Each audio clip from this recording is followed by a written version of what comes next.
ស្ដាប់សំឡេងសត្វយំសិនណាកូន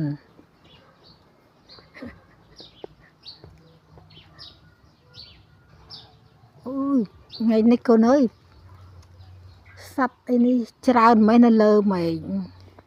សត្វជាកម្មតាមធម្មតាបើសត្វជាកម្មច្រើនអញ្ចឹងដល់ទឹកឡើងបើខែនេះទឹកឡើងហើយកូនហើពេញមេឃសត្វជាកម្មចាកូនសម្លាញ់ចិត្តថ្ងៃនេះគឺជាថ្ងៃប្រហ័សទី25ខែ12ឆ្នាំ2025កូននឹងទទួលបាននៅតម្រុយលេខដែលម៉ែយកក្បួនចឹង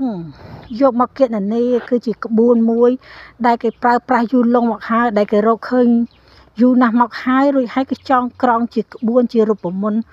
ទុកក្នុងការគណនាលេខចាក្បួននោះគឺល្អឥតខ្ចោះប្រៀបផ្ទឹមបានជាសម័យការគណិតវិទ្យាសម័យការគីមីចឹងកូនសងខាងនៃសញ្ញាស្មើបានន័យថាហៅអង្គទាំងពីរហ្នឹងគណនាទៅគឺស្មើត្រឹមអត់លើសខ្វះគ្នាសំបីមួយសរសៃសក់ឡើយហើយដើម្បីឲ្យលេខហ្នឹងចេញមកចំថ្ងៃអត់ដេកផ្លូវចំណេញលុយលៀបចំណេញលុយហេងនោះម៉ែត្រូវការប្រើពេលវេលាឲ្យច្រើនក្នុងការផ្ទៀងផ្ទាត់ដោយផ្ចិតផ្ចង់ឲ្យលេខចេញមកចំថ្ងៃកូនចំណេញលុយលៀបចំណេញលុយហេងច្រើនគ្រប់គ្នាកូនដែលចាំទទួលតម្រុយលេខម៉ែម៉ោង4កន្លះហ្នឹងម៉ែផ្ញើនៅម៉ោង2កន្លះកូនចុចមេដៃមកណាកូនចុចមេដៃឬក៏ថាសុំលេខអីក៏បានដែរព្រោះកូនខ្លះចុចមកទៅម៉ែ